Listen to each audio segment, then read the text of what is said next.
Python programming language lecture 2 dictionary. Dictionary का concept जावा में map के कॉन्सेप्ट से मिलता जुलता है। Dictionary basically set of keys और सेट ऑफ वैल्यूज के दरमियान मैपिंग को स्टोर करने के लिए यूज होती हैं। डिक्शनरी में हर की के कोरोस्पोंडिंग कोई ना कोई वैल्यू स्टोर होती है। कीज एब्सोल्यूट डाटा टाइप हैं, जबकि वैल्यूज कोई भी डाटा टाइप हो सकती हैं। एक ही डिक्शनरी के अंदर वैल्यूज और की सेम डाटा टाइप की भी हो सकती हैं और डिफरेंट डाटा टाइप की भी हो सकती हैं। हम की वैल्यू पेयर में नंबर ऑफ डिफरेंट ऑपरेशंस जो परफॉर्म कर सकते हैं वो डिफाइन, मॉडिफाई, व्यू, लुकअप और डिलीट हैं। Creating and accessing values in dictionaries। Dictionary को हम कर्ली ब्रेसेस के अंदर की और वैल्यू पेयर के साथ डिक्लेयर करते हैं। फॉर एग्जाम्पल, अगर हम यूजर नेम और पासवर्ड डिक्शनरी में स्टोर करवाना चाहते हैं तो हम क्रेडेंशियल के नाम से डिक्शनरी डिक्लेयर करेंगे।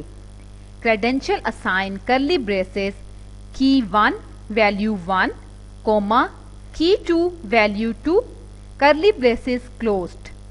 याद रहे कि की और वैल्यू को डिस्टिंग्विश करने के लिए हम कॉलन यूज करते हैं। अब हम एक एग्जाम्पल के थ्रू आपको बताएंगे कि डिक्शनरी को कैसे क्रिएट किया जा सकता है और फिर उसके डिफरेंट एलिमेंट्स को हम कैसे एक्सेस कर सकते हैं।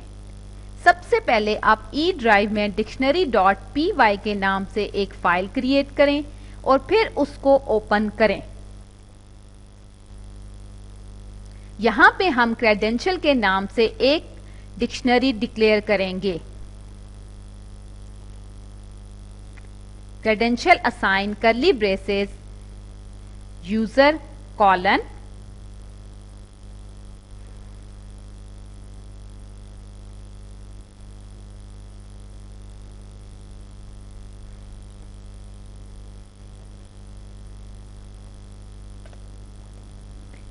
नेक्स्ट लाइन में हम क्रेडेंशियल के एलिमेंट को प्रिंट कराएंगे।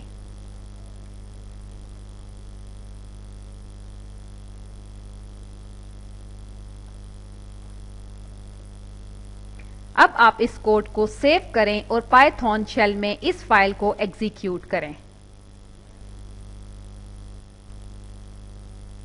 जैसा कि आप देख सकते हैं कि हमारे प्रोग्राम का आउटपुट बॉब है, जो कि हमारे पहले एलिमेंट की वैल्यू है। इस तरह आप डिक्शनरी के डिफरेंट एलिमेंट्स को एक्सेस भी कर सकते हैं और उनको प्रिंट भी करवा सकते हैं। Updating dictionaries. डिक्शनरी को अपडेट कोई न्यू एलिमेंट ऐड करके या जो पहले से एलिमेंट एग्जिस्ट करते हैं उनको मॉडिफाई करके कर सकते हैं। डिक्शनरी में की लाजमी यूनिक होनी चाहिए और जब हम ऑलरेडी डिफाइंड की को कोई न्यू वैल्यू असाइन करते हैं तो वो पहले वाली वैल्यू को रिप्लेस कर देता है। इस कॉन्सेप्ट को अंडरस्टैंड करने के लिए हम एक छोटी सी एग्जांपल रन करेंगे। सबसे पहले आप dictionary.py फाइल को ओपन करें। इस फाइल में हम क्रेडेंशियल के नाम से एक डिक्शनरी डिक्लेयर करेंगे और उसके 2 एलिमेंट क्रिएट करेंगे।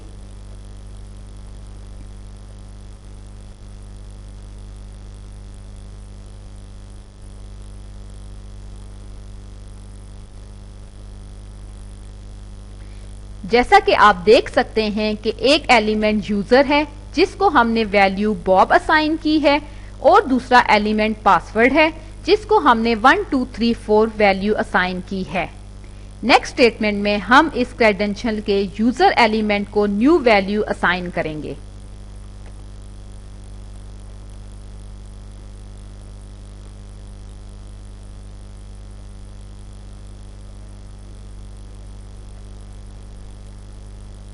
अब हम इस यूजर एलिमेंट की वैल्यू प्रिंट करवाएंगे।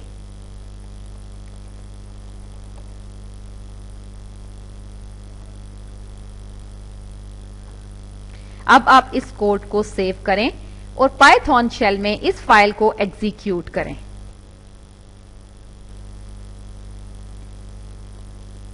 जैसा कि आप देख सकते हैं कि इस प्रोग्राम का आउटपुट ज़ारा है। यानी कि यूजर एलिमेंट की वैल्यू अपडेट हो गई है और उसने ज़ारा को प्रिंट किया है। डिक्शनरी सॉर्टेड नहीं होती बल्कि अनऑर्डर्ड लिस्ट होती है और न्यू एंट्री आउटपुट में कहीं भी ऐड हो सकती है और कहीं पे भी डिस्प्ले हो सकती है।